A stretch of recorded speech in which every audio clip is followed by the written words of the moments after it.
നമ്മൾ ജോലിക്കനുസരിച്ച് നമ്മൾ ഭക്ഷണം കഴിക്കാൻ പാടുള്ളൂ. ഇപ്പൊ നമ്മളൊരു മലയാളിന്റെ ജോലി നിങ്ങൾക്ക് അറിയാം, ഒരു ഇസ്തിരി ചുളിയാത്ത പണിയാണ് ഒരു 99% മലയാളികൾ ഏർപ്പാട്. അതിന് ഒരു രാവിലെ 3 വെള്ളപ്പം 4 വെള്ളപ്പം തിന്നേണ്ട ഒരു ആവശ്യമില്ല. ഒരു ഒരു ദോശ തിന്നാൽ മതി നമ്മളെ പണിക്കനുസരിച്ച്. ഉച്ചക്ക് 1 കപ്പ് ചോറ് തിന്നാൽ മതി. ഞാൻ പറഞ്ഞ ആ ചോറിന്റെ പാത്രം ഉണ്ടല്ലോ ഹോട്ടലിലൊക്കെ കിട്ടണേ, അങ്ങനെ തല തിരിച്ച് വെക്കണം എന്നാണ്. അതിൽ കൂട്ടാണ്ടിനോടുത്ത് ചോറിട്ടാൽ മതി, മറ്റേ സാധനങ്ങളൊക്കെ ചോറിടുന്നോടുത്ത് വെച്ചാൽ മതി. അത്ര കുറച്ച് തിന്നേണ്ട ആവശ്യം അതിനുള്ള പണി നമ്മൾ എടുക്കണുള്ളൂ. നമ്മൾ തിന്നുന്ന അണ്ണാച്ചിയാളമാരും പണി നമ്മൾ അറബിയാളമാരിയാണ്. ഇപ്പോൾ നേരെ ഉൾട്ടയൊക്കെയാണ്. സാറിന് ഒരു ഹോട്ടലിലൊക്കെ ചെന്നാൽ തമിഴന്മാരാണ് ചോറൊക്കെ തിന്നതാണ് നമ്മൾ ബേജാറാകുക. നമ്മളങ്ങനെ തിന്നു, പക്ഷെ പണി നമ്മൾ എടുക്കുള്ളൂ. ഒരു അതിനനുസരിച്ച് പണി എടുക്കുന്നുണ്ട്. അപ്പൊ നമ്മളൊരു ജോലിക്ക് അനുസരിച്ചുള്ള ഭക്ഷണം മാത്രമേ എന്ത് ചെയ്യാൻ പറ്റുള്ളൂ, നമ്മൾ കഴിക്കാൻ പറ്റുള്ളൂ.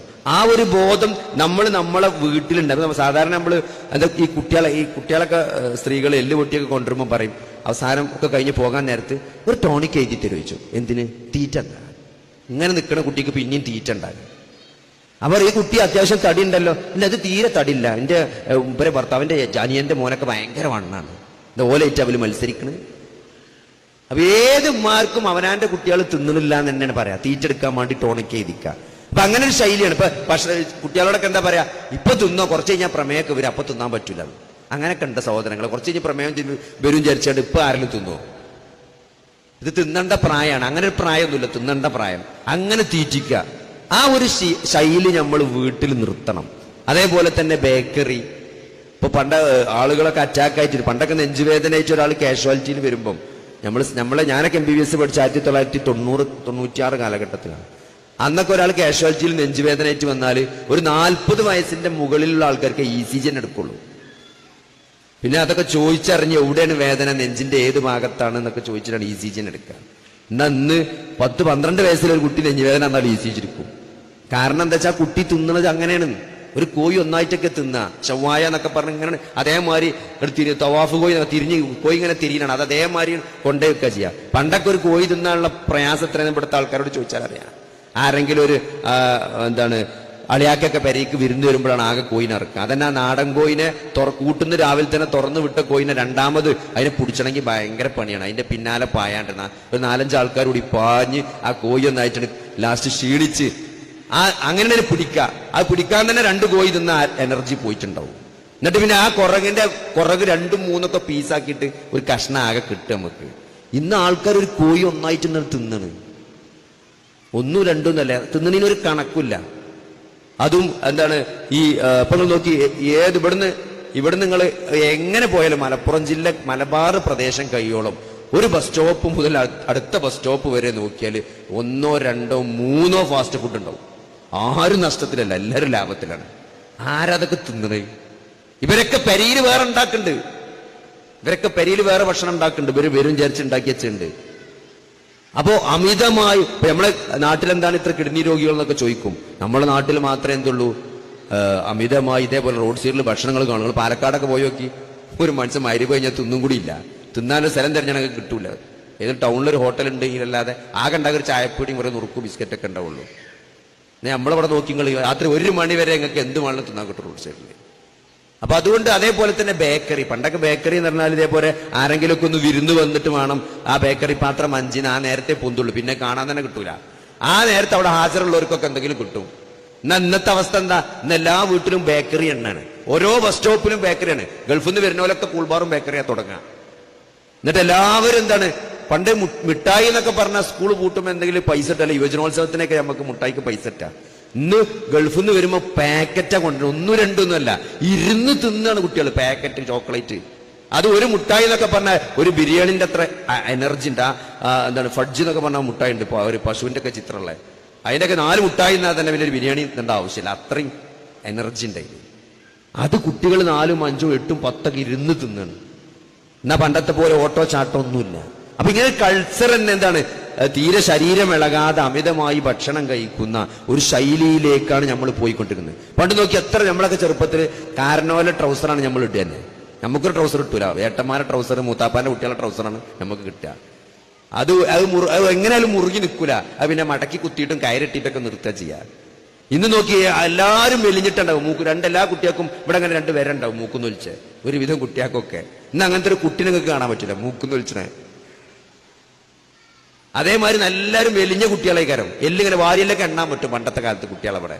ഇന്ന് ഒരു കുട്ടിന്റെ എല്ലാം ഞങ്ങൾക്ക് കാണൂല, നോക്കി ഒക്കെ അങ്ങനെ തടിച്ച് ചീർത്താൻ നിൽക്കുന്നത്. അപ്പൊ ഒരു ശൈലിയായി ഇത് വളർന്നു വരികയാണ്. അപ്പൊ അതിന് നമുക്ക് വീട്ടിൽ നിൽക്കുന്ന സ്ത്രീകൾക്കൊക്കെ അതിൽ പങ്കുണ്ട്. വിശക്കുണ്ടെങ്കിൽ തിന്നാൻ കൊടുത്താൽ മതി, അല്ലെങ്കിൽ അമിതമായി തീറ്റിക്കേണ്ട ഒരു കാര്യമില്ല. ഇനിയും തിന്നോ. പണ്ട് എന്റെ പേരിലൊക്കെ ഒരു തരം ഭക്ഷണമേ സാധാരണ ഉണ്ടാക്കുള്ളൂ. ഇന്നിപ്പോ ഏത് പെരിയിൽ പോയാലും എത്ര പൈസ ഇല്ലാത്തവരാണെങ്കിലും 2-3 ഐറ്റംസ് രാവിലെ ഉണ്ടാവും. അത് പുട്ട് വേണ്ടവർക്ക് പുട്ടുന്ന, ദോശ വേണ്ടത് ഹോട്ടൽ മാതിരിയാണ് എല്ലായിടത്തും. കാരണം ഓനെ പറ്റൂല, പിന്നെ പറ്റുള്ളൂ. അപ്പൊ എല്ലാം ഉണ്ടാക്കുക. പണ്ട് എന്തെങ്കിലും ഒന്നും ഉണ്ടാക്കുക, എല്ലാവരും തിന്നാൻ പറ്റാത്തവർ തിന്നൂല. അയച്ച് രണ്ടാമതൊരു ഐറ്റം ഒന്നും ഒരു സ്ഥലത്ത് ഉണ്ടാക്കൂല.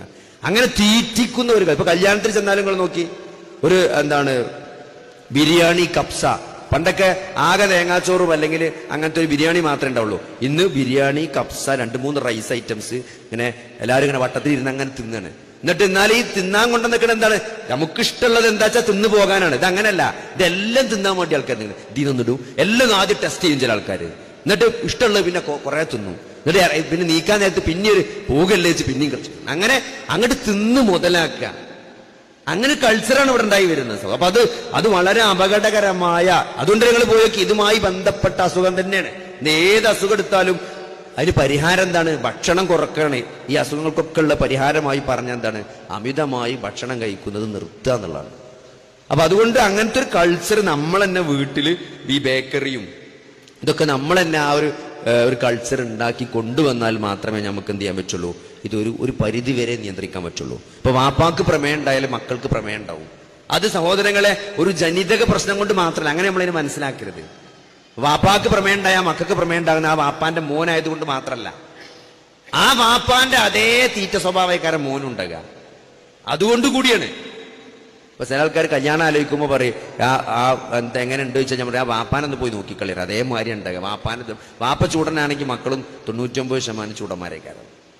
അപ്പോൾ ആ ഒരു ഭക്ഷണത്തിന്റെ ശൈലി, ഇപ്പൊ ആ വീട്ടിൽ ആ വാപ്പാന്റെ ഒരു ഭക്ഷണ രീതി എങ്ങനെയാണോ അങ്ങനെ തന്നെയാണ് മക്കളും വളർത്തപ്പെടുക. അപ്പോൾ അതുകൊണ്ടാണ് ഉണ്ടാകാൻ സാധ്യത കൂടുതൽ. അതല്ലാതെ ഒരു മകനായി എന്നതും കൊണ്ട് മാത്രം പ്രമേയം ഉണ്ടാവില്ല.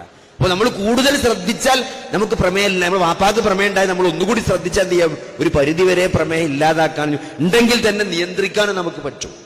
അപ്പൊ ചില ആൾക്കാർ ചോദിക്കും, എപ്പോ ഷുഗർ നോക്കിയാലും ഷുഗർ കൂടുതലേക്കാരം. അതുപോലെ എന്താ പറയലോ, അത് ഇന്നലെ കഴിഞ്ഞ ആഴ്ച ഒരു കല്യാണം ഉണ്ടായിരുന്നു, പായസം കുടിച്ചാണ്. അത് ചക്കക്കാലം മാങ്ങാക്കാലം പറയും, ഞാൻ നല്ല ചക്ക നീനു മാങ്ങ നീനു, അതുകൊണ്ടാണ് ഷുഗർ കൂടുതലെന്ന്. അപ്പൊ സഹോദരങ്ങൾ, ഈ ചക്കയും മാങ്ങി തിന്നണ്ടെന്ന് പറയില്ല. നിങ്ങൾ ഒരു കാര്യം ചെയ്യും, രാത്രി തിന്നണ്ട 2 ചപ്പാത്തിക്ക് പകരം ഒരു 10 വരിക്ക ചക്കച്ചോളം തിന്നോളി.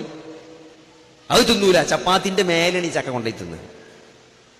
അപ്പൊ ഇത് മൊത്തത്തിലുള്ള ഈ കാലറി നമ്മൾ കുറക്കുക എന്നാണ് ഇതിന്റെയൊക്കെ പരിഹാരമായിട്ട് പറയാനുള്ളത്. അപ്പൊ ഇതന്നെയാണ് വിശുദ്ധ ഖുർആനും ഹദീസൊക്കെ എടുത്ത് നോക്കിയാൽ ആകെയുള്ളൊരു ഭക്ഷണത്തിന്റെ നിർദ്ദേശം എന്നാൽ ചരിത്രത്തിൽ കാണാം. മദീനയിൽ ഒരു വൈദ്യം വന്നിട്ട് അവസാനം രോഗികളെ കിട്ടാനായിട്ട് തിരിച്ചുപോയി എന്നാണ്. പോകാൻ നേരത്തെ ആൾ ചോദിച്ചു, എന്താ ഇവിടെ ആർക്കും അസുഖമില്ലാത്തത്? അപ്പൊ ഞങ്ങൾ വിശന്നാൽ മാത്രമേ തിന്നുള്ളൂ എന്നൊരു സഹാബി മറുപടി പറഞ്ഞു. എന്നോട് എഴുതിയ വായിച്ചാണ്, ഞാൻ അതിന്റെ സനതുണ്ടോ എന്നൊക്കെ അറിയില്ല, ഒരു ചരിത്രത്തിൽ രേഖപ്പെട്ട് കിടന്നാണ്. അപ്പൊ വിശക്കുമ്പോൾ മാത്രം ഭക്ഷണം കഴിക്കുക, അല്ലെങ്കിൽ ഭക്ഷണത്തെ നിയന്ത്രിച്ചത് കൊണ്ടാണ് ഇബാദത്തിൽ പോലും ചൈതന്യം നഷ്ടപ്പെടാനുള്ള കാരണം എന്താ?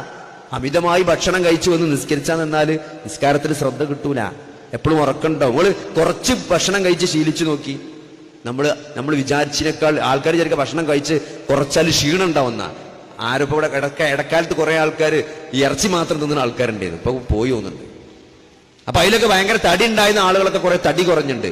അപ്പൊ അവരൊക്കെ അവർ പറഞ്ഞൊരു കാര്യം സത്യമാണ്. എന്ത്, ഈ ഭക്ഷണം ചോറും സാധനങ്ങളൊക്കെ കുറച്ചപ്പോൾ എന്തുണ്ട് വെച്ചാൽ ക്ഷീണം കാണുമ്പോൾ നമുക്ക് തോന്നും അവർക്ക് ക്ഷീണമാണെന്ന്, പക്ഷെ അവർക്ക് സത്യത്തിൽ ക്ഷീണമല്ല, ഉഷാറാണെന്നാണ് പറഞ്ഞത്. അപ്പൊ ഇബാദത്തുകളിലൊക്കെ ഒരു ചൈതന്യം വേണമെങ്കിൽ എന്ത് വേണം? ആ ഭക്ഷണത്തിന്റെ അളവ് നമ്മൾ കുറക്കുക എന്നുള്ളത് പ്രത്യേകമാണ്.